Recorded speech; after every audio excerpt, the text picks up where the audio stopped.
Hello and welcome back. And do you guys remember this? This is the Flashstor Gen 2 from Asustor. This came out, I think, about 18 months ago, might be 2 years at this point, and it rolled out with a great little AMD processor. It rocked out with a couple of 10 GPU ports, a couple of USB 4 ports, and 12 M.2 NVMe inside at Gen 4 speed. Fast forward to 2026, things have changed, and Asustor are going back to the drawing board and locking out a new one with the Flashstor Gen 3. Again, this is going to be arriving in a 6 and 12 bay configuration and taking advantage of an AMD processor. It's also going to be taking advantage of Gen 4 M.2 NVMe. It's also going to be taking advantage of ECC memory, and it's going to be taking advantage of a 10 GBE and USB 4 connectivity. So why does it need to exist? What exactly is the Gen 3 version of the Flashstor series bringing to the fold? And is this going to be the next home for you and your data? But let's pull things apart like the cheese on a Pizza Hut pizza. Let's focus on that CPU to start with. It's an AMD Ryzen Pro series. It's the Pro 8000 series for that measure. Now, that Pro is going to be important later on, but at least for now, things have been scaled up over the Gen 2 series, and we'll get onto portfolios later on in the video. But it's a 6-core, 12-thread processor with a clock at 4.9 gigahertz. Again, it clocks up higher, even in base and max when needed, over that of the V3410C in the previous generation device there. Alongside that, it also arrives with 20 lanes of Gen 4 architecture to play with. It has integrated graphics, a 680M graphics on board there. It's even got 16 reported tera operations per second, or TOPS for AI ops, although of all of the turnkey NAS brands that I talk about, Asustor are the ones that have engaged the least, I would say, with AI services. That isn't to say that you can't run it. It has a very good containerization application there built in, and they do support third-party OS installations as well. So again, it's not off the table, and it's probably going to be good for some of us to have some of that architecture. The TDP of this CPU is a little high at 28 watts. The RAM, I don't know the reported base level RAM that it's going to arrive with, but it does arrive with ECC DDR5 RAM. That does scale up, by the way, on the MTS compared with the previous generation device. Again, ECC memory alongside that processor. This is what I mean about the Pro being really, really important. So this is going to be one of those rare, and I do really mean this is rare, instances of an iGPU CPU with ECC support. There are some from Intel in some of their wacky W-class Xeon processors, but AMD is a little bit more of a bedrock of integrated graphics ECC processors, which I know will appeal to some users. There's no mention that I could see, at least at this time, of whether it's going to be SODIMM memory or pre-attached. Generally, when it's come to any x86 processor, Asustor NAS, they've always gone SODIMM or UDIMM, RDIMM, etc.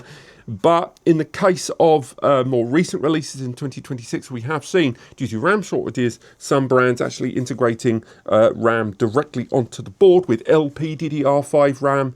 And again, you can get LPDDR5 ECC, but it's still going to be out there whack pricing. And I think the previous generation did suffer, the Flashstor Gen 2, of something of a pricing existential crisis for some users that were considering buying it, because the first generation Flashstor, which arrived with Intel Celeron, was super affordable. And then the Gen 2 came along and really doubled the prices there. So they've clearly doubled down upon the kind of business class AMD solution there, but also integrating some of those nice little features for integrated graphics and AI support is going to be welcome for some.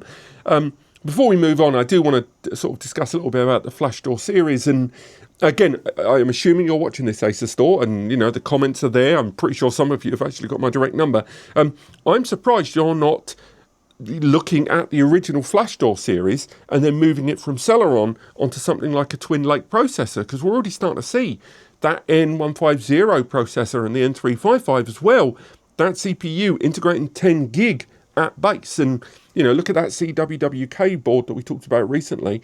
It had 3 M.2 NVMe slots at Gen 3x1. It had 6 SATA ports there, and it had 2 10 gigs. I'm not suggesting that this is in any way suitable for a like-for-like comparison, a 6 or a 12-bay solution, but I do think there is some middle ground to come up with a more compact Flashstor that's a little bit more affordable. Still, nonetheless, the hardware that's being proposed here in the Gen 3 series that they're going to be revealing formally at Computex next month, I do think is impressive for a turnkey NAS solution when you look at the majority of turnkey NAS solution providers in the market right now and what they are offering. There are some unique values here to discuss. And again, that CPU compared to that previous generation AMD processor, you got more cores, you got more threads, you've got a higher base and max clock speed, you've got more cache, you've got iGPU, and you got that higher RAM performance. It does arrive with that higher TTB, and almost certainly that's going to affect the price, but the 3-seat 1-4 AMD processor there at 4 and 8 cores,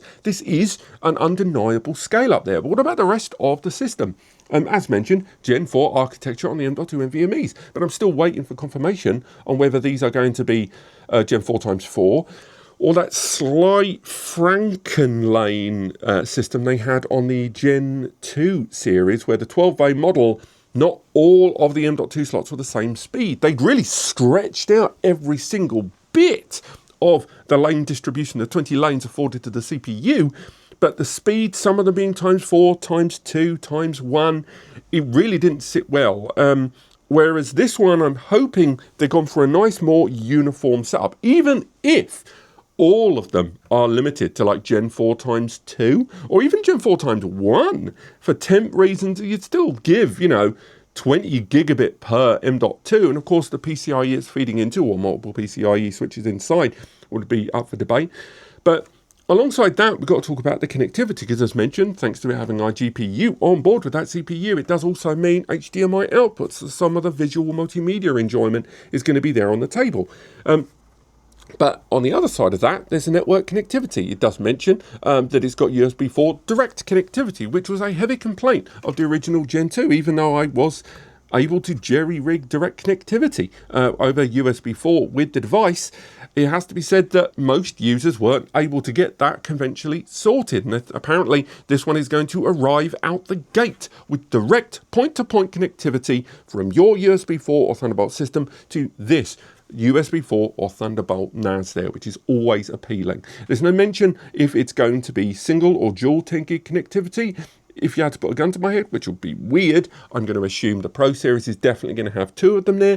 Whether they engage with this whole 5 gigabit thing, I don't know. I mean, they might just blow us out of the water and stick a 25 gig slot on there. I'll be amazed if they do, because of the transceivers, and already temps are going to be through the roof on something like this. But still, nonetheless, if the Gen 3 can just give the same as the Gen 2, but more and more uniformly, and they can nail that price point, which realistically in 2026 is the biggest job of all, then I'm going to be impressed by it. But hopefully going to see more, and more to do with the performance, the throughput, and the capabilities, as well as some of the proposed benefits of that CPU are hopefully going to be revealed by Acer Store at their stand during Computex 2026 in Taipei. There should be an article below. We'll be going into more detail about this, and we'll add to that as we learn more about this device. But thank you so much for watching. I look forward to talking more about the Flashstor Gen 3 soon.